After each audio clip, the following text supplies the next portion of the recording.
આભાર આપનો.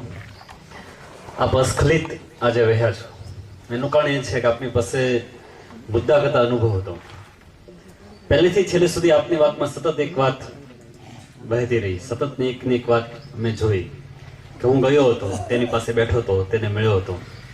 આપ ઘરમાં બેઠા છો, આપ કુવા કાંઠે બેઠા છો, આપ એમના રસોડા સુધી ગયા છો, તમે એના પાણીયારા સુધી ગયા છો, તમે એના ખેતર સુધી ગયા છો, એની વાડી સુધી ગયા છો.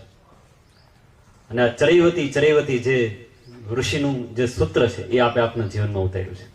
આપણા આચાર્ય હોય, આપણા ઋષિ હોય, આપણા સંત હોય, એ કોઈ બેઠું નથી રહ્યું, પ્રત્યેક ગયા છે. વલ્લભાચાર્ય હોય તેને 84 બેઠકો કરી, 84 એ બધી તમે જો મોટાભાગની નિસર્ગમાંથી છે. શંકરાચાર્ય હોય તો તે તામિલનાડુથી બદ્રીનાથ સુધી ગયા છે, હાથમાં એમ કહેવાય કે આંતરડા લઈને ગયા છે. એટલું બધું તેમને દર્દ હતું, છતાં પણ પ્રત્યેક આચાર્ય, પ્રત્યેક ઋષિ ઉભો થઈને ગયો છે. અને જે ઉભો થઈને ગયો છે અન ટુ ધી લાસ્ટ સુધી, તેમને એના પ્રશ્નો એના હૃદય સુધી પહોંચ્યા છે. એને અહીંથી કંઈ સંવેદન ઊભું થયું છે. ખરેખર ઝરણું જો અહીંથી વહેતું થાય તો પ્રત્યેક નદી, કુવા, વાવ આ વહેતા થશે.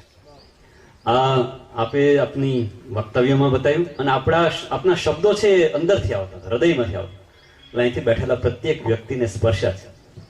આપને જે પ્રશ્નનું સમાધાન મળ્યું છે એની માટે આપે બહુ મોડેસ્ટી, નમ્રતા બતાવી છે કે તેમની પાસેથી જ મને સમાધાન મળ્યું છે. તમે ક્યાંય પણ તમારી જાતને, એન્જિનિયરને ક્યાંય ઊભો થવા દીધો નથી. એક બાજુ એમ પણ કીધું કે મેં તે મારા પુસ્તકોને, મારા જ્ઞાનને બાજુએ મૂક્યું. કદાચ મને એ તમારી નમ્રતા છે. આપના એ જ્ઞાનને જ આમાં તમે વીણ્યું હશે. અને એટલે સાચા અર્થમાં આપણા લોકો કહે છે કે વેલ રેડને આપણે અહીંયા કિંમત નથી આપતા, પણ બહુ શ્રુતને કિંમત. તમે કીધું કે મેં એ લોકોને સાંભળ્યા. હવે ખરેખર તો તમે એના પ્રશ્નોને સાંભળ્યા છે, સમાધાન આપે આપ્યું છે, આપની ટીમે આપ્યું છે, પણ છતાં તમે ક્રેડિટ એને આપ્યું. આપણો ભાસ કે વેદવ્યાસ લખે ને પછી પાછળ નામ ન લખે, એ આપે કરી બતાવ્યું છે. આપના કર્મમાં તે દેખાણું છે. ખરેખર આપનો ખૂબ ખૂબ આભાર. આપે આપના પ્રસંગોને, આપણા અનુભવોને આપણી વચ્ચે વેચ્યા છે. આજની આ બેઠકના અધ્યક્ષ તરફ આપણે જઈ રહ્યા છીએ કે જેની પાસેથી આપણે અધ્યક્ષીય સંબોધન, એનું ઉદ્બોધન લેવાના છે. એવા શિરીષ પંચાલ, જે પોતે એક વોકિંગ યુનિવર્સિટી કહી શકાય, વર્તમાન આધુનિક વિવેચક, વાર્તાકાર, સંપાદક, સાહિત્ય અકાદમીનો એવોર્ડ દિલ્હી તરફથી મળેલો છે. બીજા ઘણા બધા એવોર્ડ્સ પણ તેમને મળેલા છે. ગુજરાતી વિભાગ MS યુનિવર્સિટીના એક વખતના અધ્યક્ષ, સમીપે સામયિકના સંપાદક, જેમની પાસેથી આપને વિવેચન માટે પણ વિવેચન પોથી અને વાત આપણા વિવેચનની એવા ગ્રંથો મળ્યા છે. યાયાવર કરીને ભાગ 1 અને 2, જેમાં વિશ્વની શ્રેષ્ઠ વાર્તાઓના એને અનુવાદ કર્યા છે. તો આઈનો જેવી વાર્તા સંગ્રહમાંથી આપને કૃષ્ણ અને નિસર્ગ આ આપને વહેતો બતાવે. તેમના વર્ણનોમાં આ બધી જ વસ્તુ એકદમ પુલકિત થતી બતાવી. તેમને પણ ઘણા બધા વ્યાખ્યાનો આપણે અહીં પણ અને બહાર પણ, દેશ અને વિદેશમાં આપ્યા છે. તો ખરેખર અહીંયા ભાવનગરના નાઝીરને યાદ કરવાનું મન થાય કે ધૂળના ઘેલા અમે અને ધૂળમાં મળવું ગમે, મીટવાની આ મજા ક્યાંથી હોય આકાશમાં. શિરીષભાઈને આપણે સાંભળીએ. શિરીષભાઈ પંચાલ આજનું અધ્યક્ષીય ઉદ્બોધન આપશે.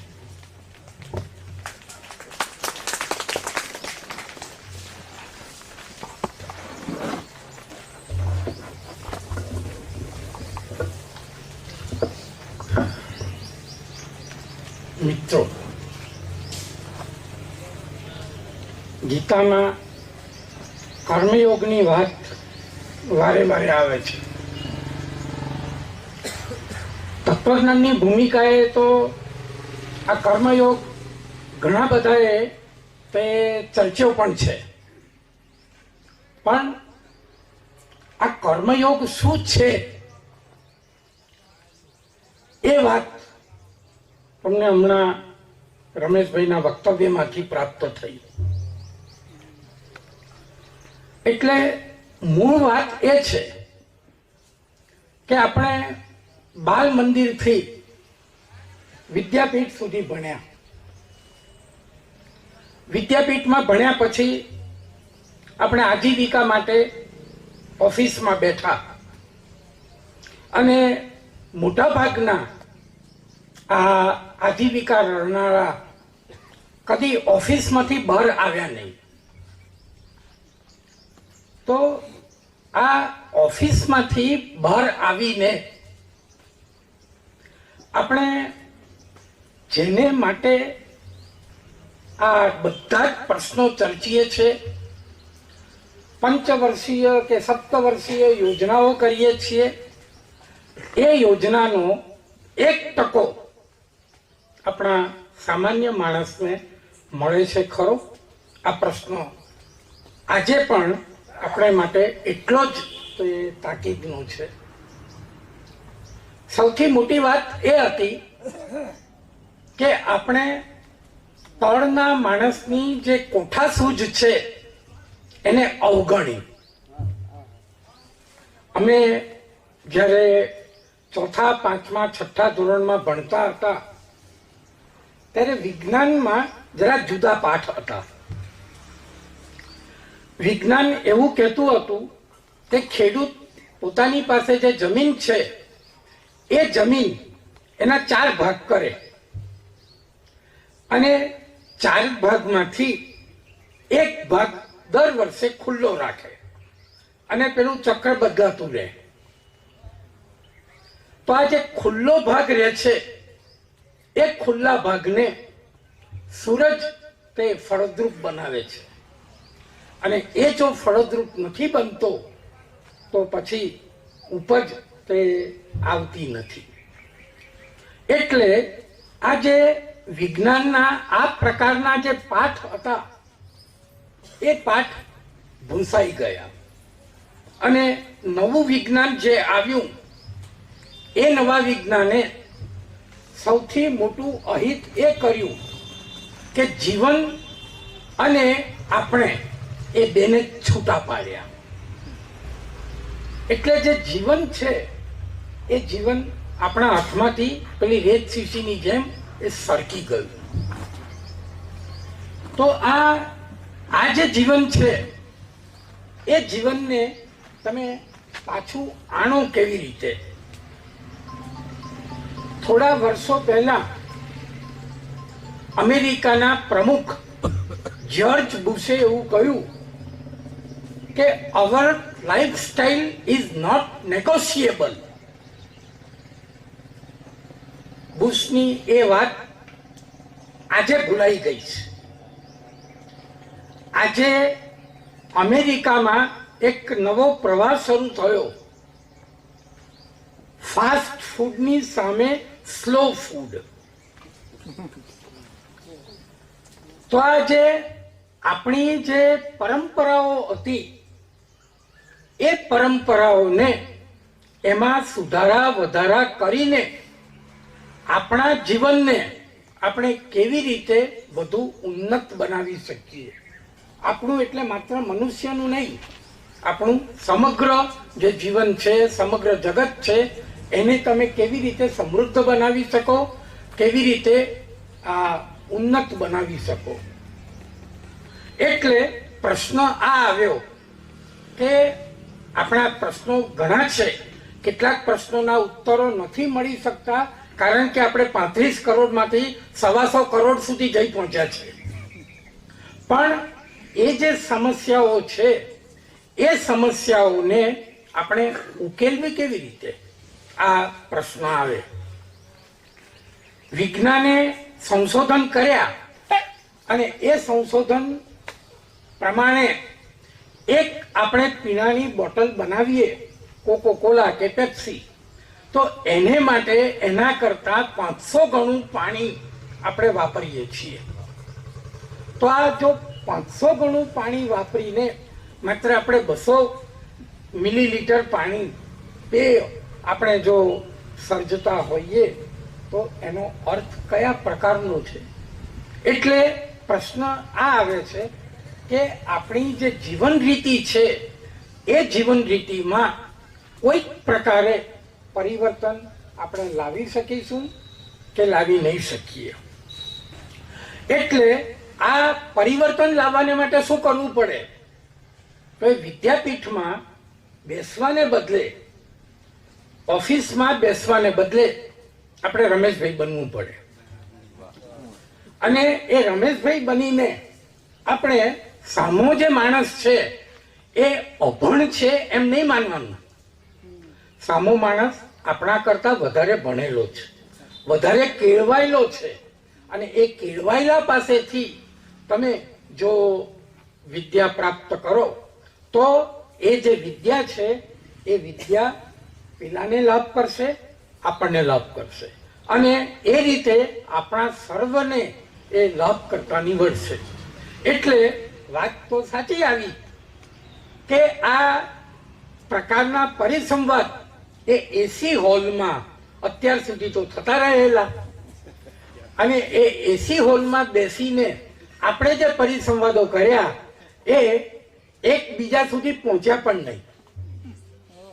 તો આ જે પ્રકૃતિનું જે સાનિધ્ય છે એ પ્રકૃતિના સાનિધ્યમાં આ પ્રકૃતિ તમને શું કહે છે, અને એ પ્રકૃતિ જે તમને કહે છે, પ્રકૃતિ જે તમને સાદ પાડે છે, એ સાદને આપણે જો સાંભળવા તૈયાર થઈએ તો ઘણા બધા આપણા જે પ્રશ્નો છે એ પ્રશ્નો ઉકળશે.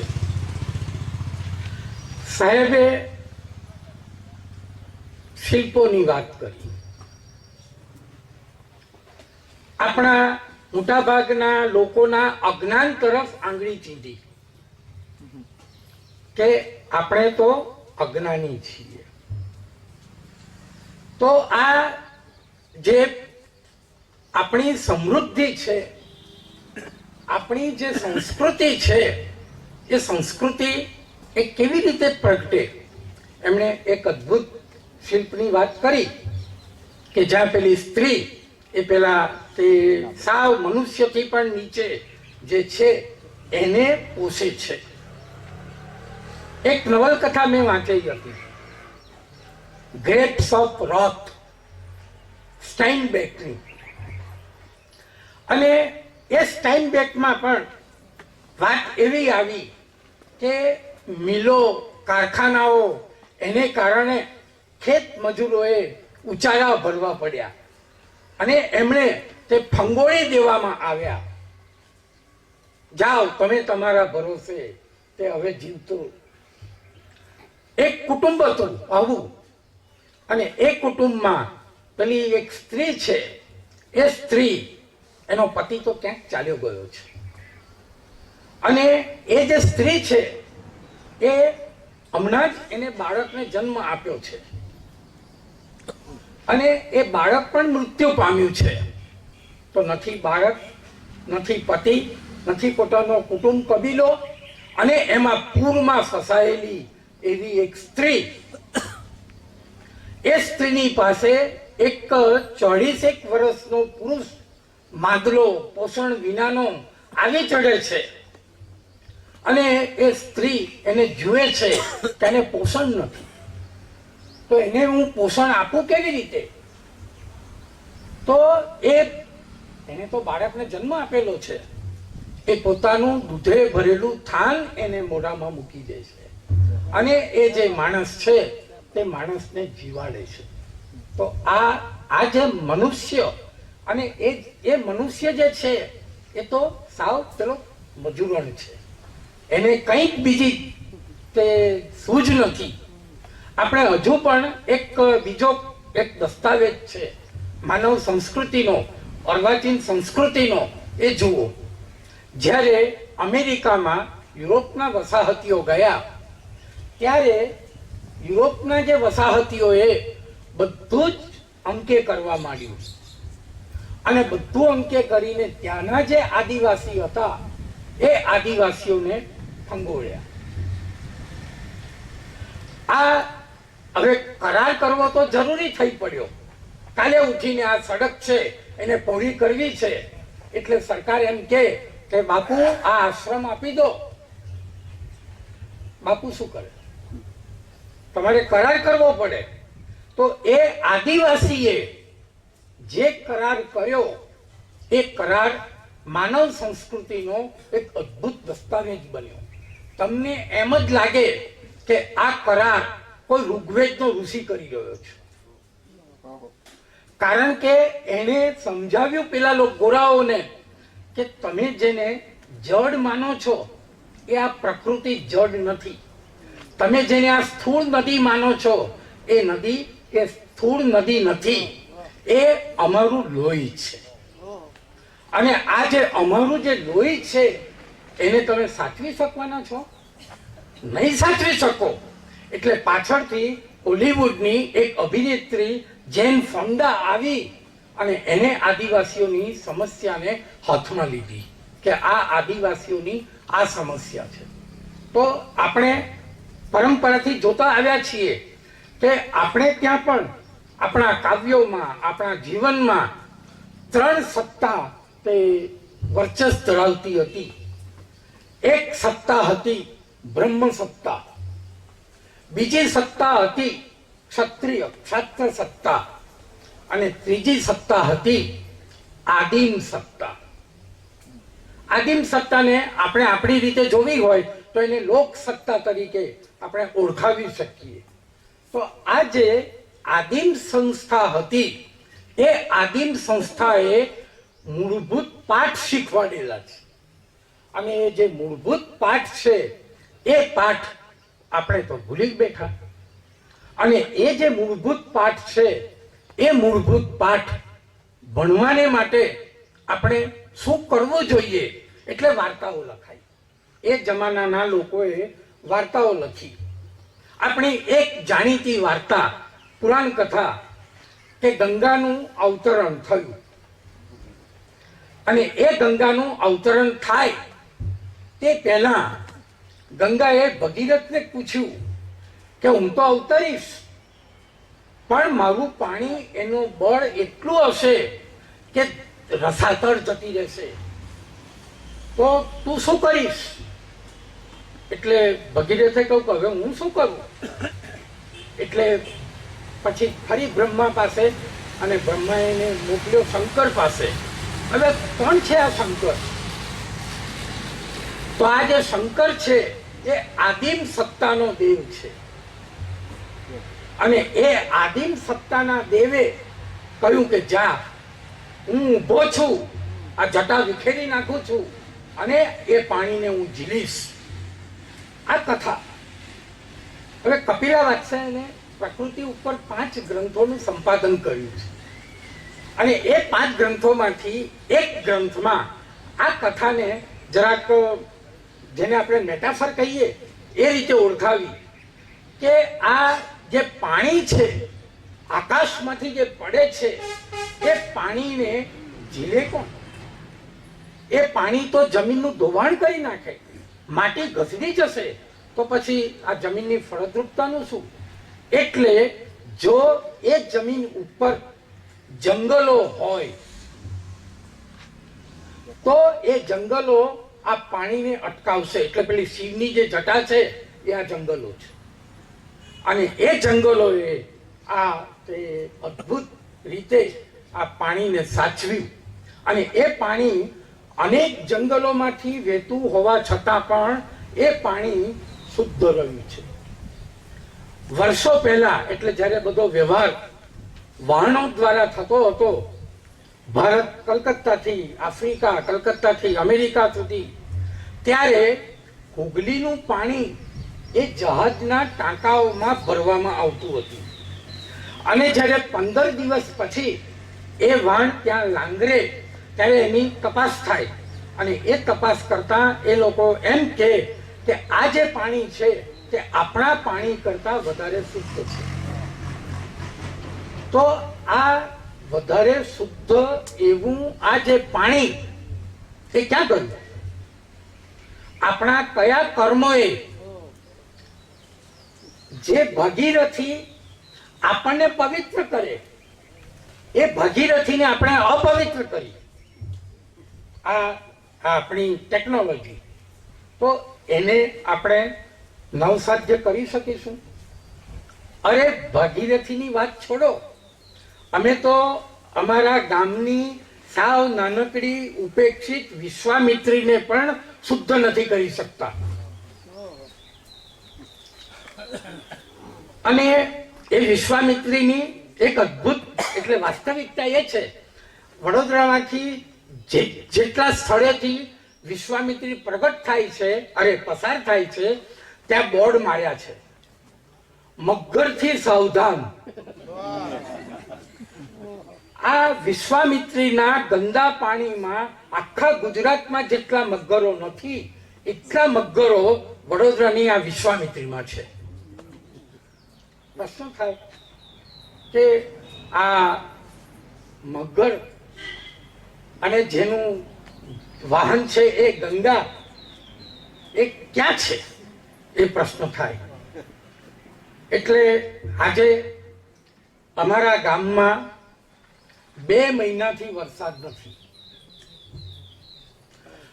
બહુ વર્ષો પહેલા એક સમાચાર આવ્યા હતા કે રાજસ્થાનમાં એક ગામમાં 8 વર્ષનું બાળક, એને વરસાદ શું છે એ જ ખબર નથી, કારણ કે 8 વર્ષથી વરસાદ પડ્યો નથી. અને આપણી મધ્યકાલીન કથાઓમાં, વાર્તાઓમાં આપણે વાંચ્યું કે મગધ જેવા પ્રદેશમાં 12 વર્ષના દુકાળ પડ્યા. તો શું આપણે આવા દુકાળ તરફ જઈ રહ્યા છીએ? આ પ્રશ્ન આવે. અને આ જ્યારે 2 મહિનાથી વરસાદ ના પડ્યો ત્યારે મને એક લોકગીત યાદ આવ્યું.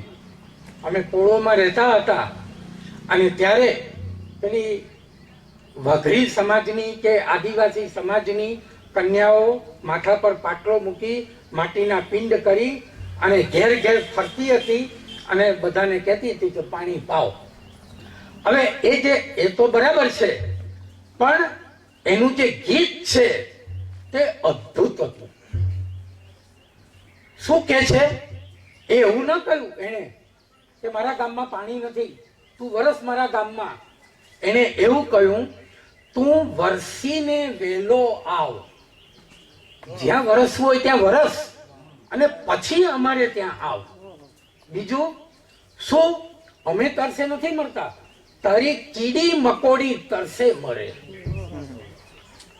તો આ કીડી મકોડી તરસે મરે છે, એની જે વેદના છે એ વેદના આ અભણ બાળા, અભણ કન્યાઓ, અભણ સ્ત્રીઓ એ પારખી. અને એ જે પારખી એ આપણું મૂળ જે હતું કે આપણે આ છીએ.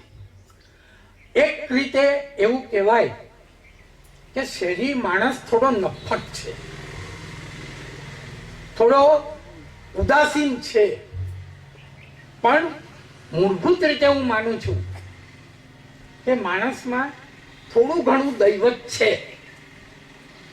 રસ્તો ઓળંગતી કોઈ પણ બાળક હોય કે કોઈ પણ વ્યક્તિ હોય, એને જો અકસ્માત થાય તો કોઈ પણ પ્રકારની ઓળખ વિના માણસ દોડી જાય છે અને એને મદદ કરે છે. તો કેમ એને મદદ કરે છે? સાવ અજાણી વ્યક્તિ છે, શું કામ મદદ કરવા જાય છે? તો એના અંદરનો માયલો એને એમ કે છે કે મારે આને મદદ કરવી જોઈએ. તો આ આપણી સહાનુભૂતિ શબ્દ પણ જરા સમજવા જેવો છે. સહ અનુભૂતિ, અંગ્રેજીમાં જેને એમ્પથી, સિમ્પથી કે છે, એ છે કે આ તમને જે અનુભૂતિ છે એ અનુભૂતિમાં તમે અમને સાથે રાખો, આ સહ અનુભૂતિ. અને બીજું, સર્વે જનાહ સુખનો ભવંતુ, બધા જ જીવ તે સુખ પામે. જીવ એટલે કીડીથી કુંજર સુધી ના બધા જ જે જીવ છે તે સુખ પામે. તો આ આપણે કેવી રીતે કરવું? આ પ્રશ્ન આપણે માટે આવ્યો. એટલે પહેલા તો સીતાંશુભાઈ વારે વારે સંજ્ઞા વાપરે છે, આપ ઓળખ. આપનો અર્થ વ્યાપક છે. હું તમને ઓળખીશ એટલે મને ઓળખીશ. જ્યાં સુધી હું તમને નહીં ઓળખું ત્યાં સુધી હું મને કેવી રીતે ઓળખવાનો છું? એટલે આ આપ ઓળખ જે છે એ આપ ઓળખ તમે પામો કેવી રીતે? એટલે જ્યારે આ આખા પરિસંવાદનું આયોજન થયું, મેં રૂપરેખા વાંચી, ત્યારે સામાન્ય રીતે હું સામે ચાલીને કશું કહેતો નથી, પણ આ રૂપરેખા વાંચીને મેં કહ્યું કે આ જે ભીમજીભાઈ છે એમનો પરિચય તો મને બહુ મોડો થયો.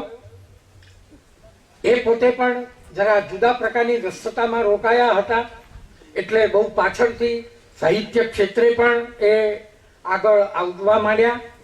પણ આ ભીમજીભાઈએ જે રૂપરેખા બનાવી એ રૂપરેખા એટલી સ્પર્શે ગઈ એટલે મેં કહ્યું, પિયુષ મારે આવવું છે. અને આજે એવું થાય એટલે મારી પત્ની જરા કચકાતી હતી કે આ બળેવના તહેવાર છે અને હું કેવી રીતે બધું પહોંચી વળીશ. મેં કહ્યું, બળેવ તો વર્ષે વર્ષે આવે છે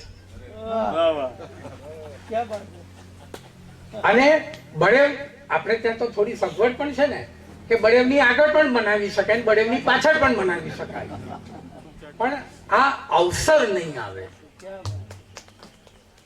તો એક બીજો તે મોટો લાભ એ થયો, મને સ્વપ્ને ખ્યાલ નહીં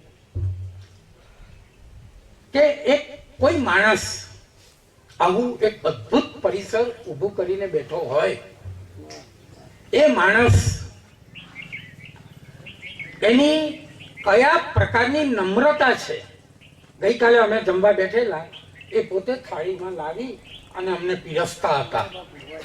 મેં ક્યાંય કોઈ સંત સાધુ મોટા માણસને આ રીતે વર્તતા મેં જોયો નથી. રોટલી એને જ બનાવી હતી. આ રોટલી એમને ગરમ ગરમ ખવડાવી કે ના આ ખાઓ જ. એ તમે અને અહીં આગળ તમે જોયું કે એમને શબ્દો કયા વાપર્યા કે તમે મને ઉજળો કર્યો છે. તો જો આપણે આ જે માનવીઓ છે એ માનવીઓએ આ એક સંત મહાત્માને પણ ઉજળો કર્યો, એવી વાત, એવી કબૂલાત અહીં આગળ તે કરે છે. અને એ કબૂલાત કરવી એ કાચા પોચાનું કામ નથી. તો આ લાભ અમને મળ્યો એ બહુ મોટી વાત. પલાણ સાહેબ તો વારે વારે કે છે, હમણાં જે સમુદ્રમાં બોટ લઈને જવાની વાત કરી એ 3 વર્ષથી અમને કહી રહ્યા છે કે શિરીષભાઈ આવો અને આ દરિયાલાલને ઓળખો. અને એ જે દરિયાલાલ છે એ દરિયાલાલને તમે જરા જુદી રીતે જુઓ, જુદી રીતે પામો. અને એ જો જુદી રીતે પામીએ તો આપણને ખ્યાલ આવે કે પેલા સુકાની જે લખી ગયા હતા દેવો ધાંધલ, એ દેવો ધાંધલ ફરી પાછી કોઈકને તે સૂઝે કે ચાલો આપણે આ પણ વાત કરીએ. અને એ જે વાત છે એ વાત અદ્ભુત રીતે આવે. અંગ્રેજીમાં સિંજ નામનો એક નાટ્યકાર, અને એ નાટ્યકારે રાઇડર્સ ટુ ધ સી નામની એક એકાંકી લખી. એ એકાંકીનો અનુવાદ અશોક હર્ષે કરેલો, સાગરના છૈયા. તો પેલો બીજો નાટ્યકાર આવ્યો ઇબ્સન, અને એને એનિમી ઓફ ધ પીપલ, જેના પરથી સત્યજીતે ફિલ્મ ઉતારી. તો આ એનિમી ઓફ ધ પીપલ કે રાઇડર્સ ટુ ધ સી એ આપણે કેમ ન કરી શકીએ? પ્રશ્ન આ આવ્યો છે કે ગુણવંતરાય આચાર્યે એક સાહસ કથાના રૂપે બધી કથાઓ આપી, પણ હવે માત્ર સાહસ કથાનો જમાનો નથી. આપણે એ સાહસ કથામાં આપણું જરાક જે વર્તમાન જગત છે એ વર્તમાન જગતને આપણે સાંકળવું પડે. અને એ વર્તમાન જગતને આપણે જ્યારે સાંકળીએ ત્યારે આપણે ખ્યાલ આવે. અહીં આગળ આ યાત્રા કરી, ફોટોગ્રાફ્સમાંથી આપણે પસાર થયા તો એક જોઈ શકીએ કે આ એક આલ્બમ છે, આ એક પોથી છે. અને એ પોથીના પાના ધીમે ધીમે ઉઘડતા જાય છે. અને એ પાના જેમ જેમ ઉઘડતા જાય છે તેમ તેમ આપણને ખ્યાલ આવે છે કે કયા શબ્દો આપણને સ્પર્શે છે. તો એક શબ્દ પ્રયોગ છે જીવન યજ્ઞ. તો વિગ્રહ કેવી રીતે કરીએ? જીવનમાં યજ્ઞ, કે જીવન વડે યજ્ઞ, કે જીવન એ જ યજ્ઞ? તો ત્રીજો વિગ્રહ વધુ સારો છે કે જીવન એ જ આપણું તો યજ્ઞ છે. અને આ જે યજ્ઞ છે એ યજ્ઞ સફળ ક્યારે થાય? એટલે પ્રાચીનોએ એક શબ્દ પ્રયોગ આપ્યો, સમિત પાણી. તો યજ્ઞ તો છે, પણ એમાં નાખવાના જે સમિધ છે એ સમિધ આપણે લાવવાના છે.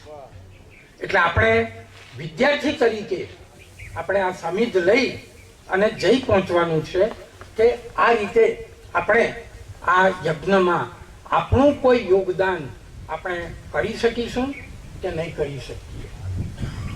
મધ્યકાળમાં યુરોપના એક દેવળ ઉપર વીજળી ત્રાટકી, દેવળ જમીન દોસ્ત થઈ ગયું અને મુખ્ય પાદરીએ અરજ કરી કે આવો આ દેવળને આપણે ઊભું કરીએ.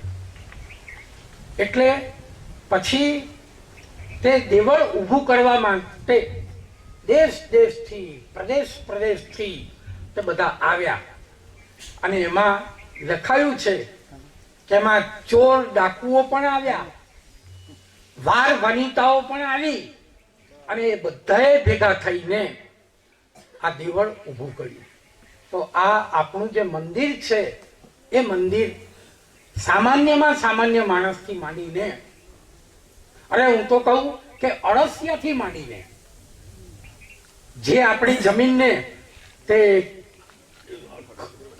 ફળદ્રુપ બનાવવામાં ભાગ ભજવે છે, ત્યાંથી માંડીને પેલો જે દેશ નેતા છે એ દેશ નેતા પણ આવે.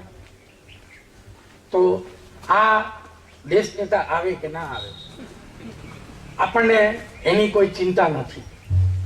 આપણે ભાગ્યશાળી એટલા માટે કે આપણી વચ્ચે એક આ છે.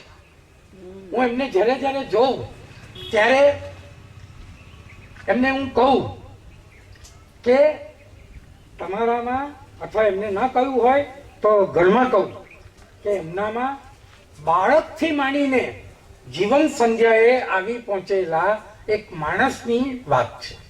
આટલું જીવંત વ્યક્તિતા ગુજરાતમાં કેટલાની છે? અને એમને ઓરસાવા મને જરાક સારું પણ લાગે એટલે મેં કહેલું કે તમારા વાળ ઉપર તમારી કન્યાઓ ફિદા છે. તો આ શ્વેત કેસી પિત્તર 100 વર્ષ પહેલા ગુજરાતીમાં એક કવિતા લખાઈ. કવિતા જે સર્જકની છે એ સર્જકે આવું લખ્યું એવું માનવા કોઈ તૈયાર નહીં થાય. પણ એક કવિએ થોડા વાચાળ બનીને કહ્યું કે નદીઓ સાંધો, કૂપો ગાળો, સમુદ્ર વારી મિષ્ટ કરો.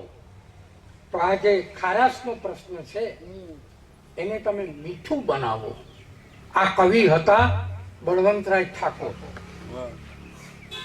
તો આ બળવંતરાય આ જોઈ શક્યા. અને બીજી એક વાત, પાછળ જે મિત્રો બેઠેલા છે, જે તળમાંથી આવેલા છે, એ બળવંતરાયે એવું કહ્યું કે મારું જે ઘડતર છે એ ઘડતર 8 વર્ષની ઉંમરે જે પેલી જક્કલને મેં સાંભળેલી, અને એ રાયણની ગાંઠો વાળી જે જક્કલ, અને એ જક્કલે આખી રાત અમને જે ભજનો સંભળાવ્યા, દુહાઓ સંભળાવ્યા, લોકકથાઓ સંભળાવી, એ જક્કલે મારું ઘડતર કર્યું. તો પહેલા લોક છે અને એ લોકમાં આલોક છે. તો આ જે લોક છે એ લોક સુધી તમે જાઓ કેવી રીતે? આપણા દરવાજા બંધ થઈ ગયેલા છે.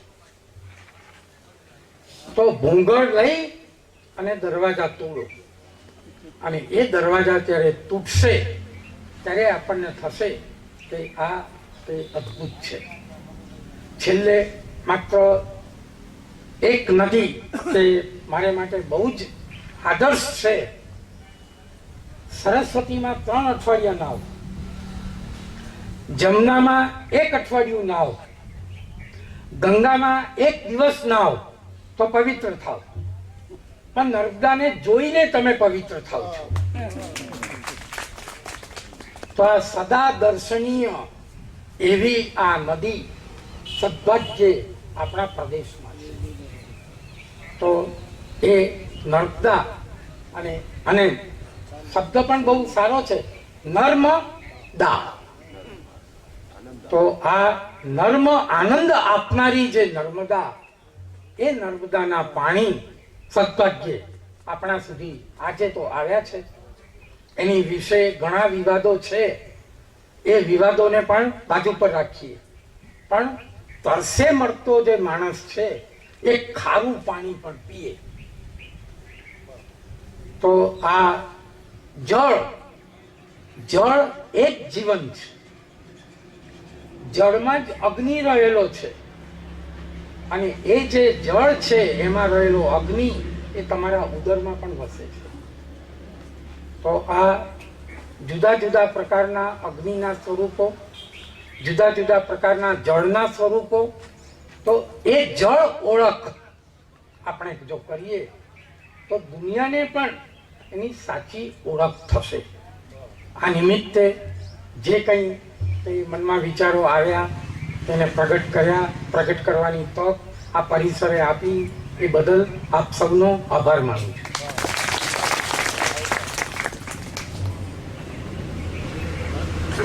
આભાર શિરીષભાઈ. ગીતાના કર્મયોગથી શરૂ કરી અને નર્મદા સુધી આપ અમને લઈ આવ્યા.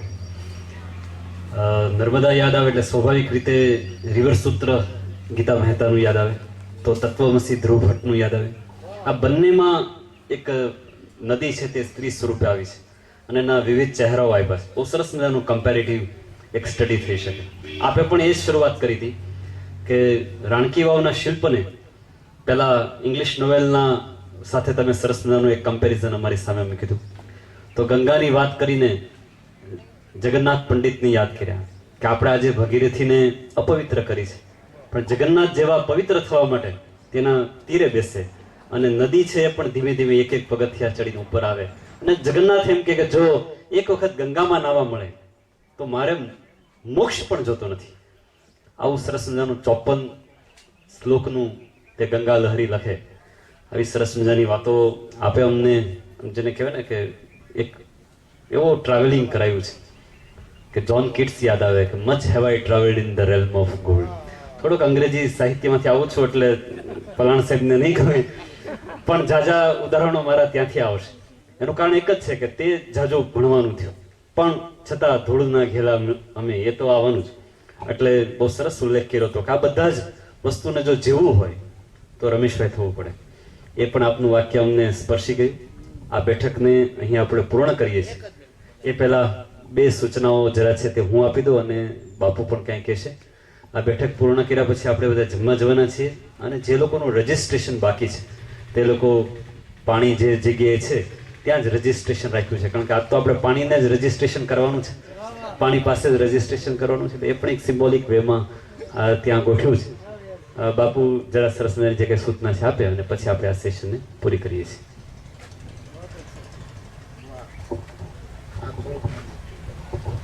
હેલો, રમેશભાઈએ ખરેખર જે કંઈ વાત કરી એ પોતાના સતત અનુભવની વાત કરી છે. એની જે વાત કરી છે એ વિશેષ આપણે પણ લક્ષમાં લેવાનું છે. ખારું જળની જે વાત કરી એના ઉપર આપણે બહુ ઊંડો અભ્યાસ કરવાની જરૂર છે. છતાં આ બાબતની કાંઈ પણ જરૂરિયાત પડે તો રમેશભાઈનો કોન્ટેક કરવો એ હું આપ સૌને એક વિનંતી કરું છું કે એ બાબતથી કાંઈ પણ સલાહ સૂચન લેવું હોય. સાથે જળ બાબતને જળ ક્રાંતિની વાત કરી તો એ બાબતનું મનસુખભાઈ સુવાગ્યા આગળથી પણ આપણે માર્ગદર્શન લઈ શકીએ છીએ. વિશેષ કે પલાણ સાહેબે ખરેખર આજ 30 વર્ષ 28 વર્ષ પહેલાં પલાણ સાહેબને અમે આ જગ્યાએ જે જૂની મઢી હતી તેથી અમે મળ્યા છીએ. તે દિવસે જોયું તો આ પંખીડું આવું ના આવું, આ 28 વર્ષે હતી આ પંખીડું.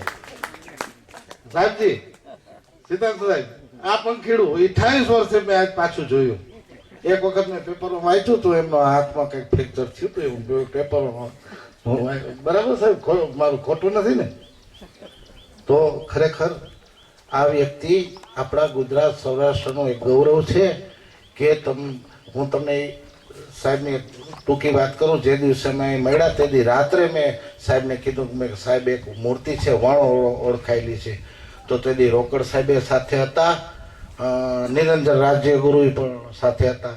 તે દિવસે અમે રાત્રે ઓલી ગેસવાળી બત્તી લઈને અમે ગયા હતા બટુભાઈ વઘાસિયાની વાડીએ, જે પાછળના જ ભાગમાં વાડી છે ત્યાં. અને એનું જે નિદર્શન છે એ રોકડ સાહેબે કીધું હતું અને એનું વર્ણન રોકડ સાહેબ પલાણ સાહેબને કરતા હતા. સાહેબ બરાબર, મારે કઈ ભૂલ નથી થતી ને? અને સાહેબે પલાણ સાહેબે એમ કીધું હતું કે આ તો કે સૂર્ય છે આમ ટાઈટ થઈ ગયા હતા. સાહેબ મને ખરેખર યાદ છે પલાણ સાહેબ. અને એની એમ કીધું હતું કે જે સૂર્ય છે 12 સૂર્ય છે, એમાંનો આ એક છે, આ રાત્રિનો સૂર્ય છે, એના પગમાં હોલ બૂટ ટાઈપનું કંઈ છે. બરાબર, એ ટાઈપનું એમને કીધું છે 12 સૂર્યનો. આ જે રાત્રિનો સૂર્ય છે તે સૂર્ય છે ચોકીદારી કરે છે, એ પલાણ સાહેબ બોલ્યા હતા. ખરેખર આ વ્યક્તિને તો આપણે ધન્યવાદ આપવા જોઈએ કે આ હજી 72, 73 કે 75 માં એલા જાય છે. ભગવાન આને ખૂબ ખૂબ આયુષ્ય દે કે જેથી કરીને આપણને જે આવા વ્યક્તિની ખોટ ન પડે. બરાબર.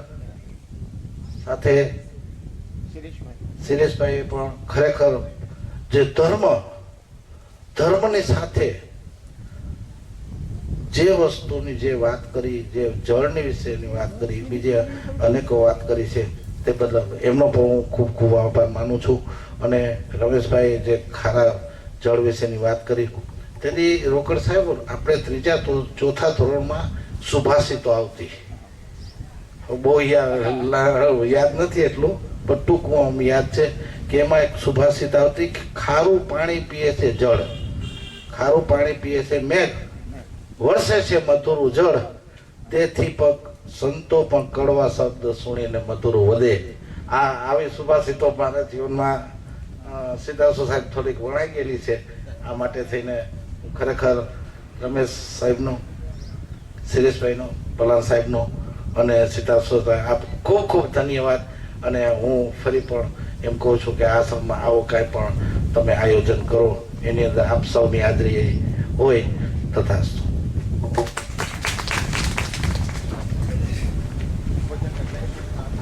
જમવા માટે આપણે ઉઠશું. પહેલા સાથે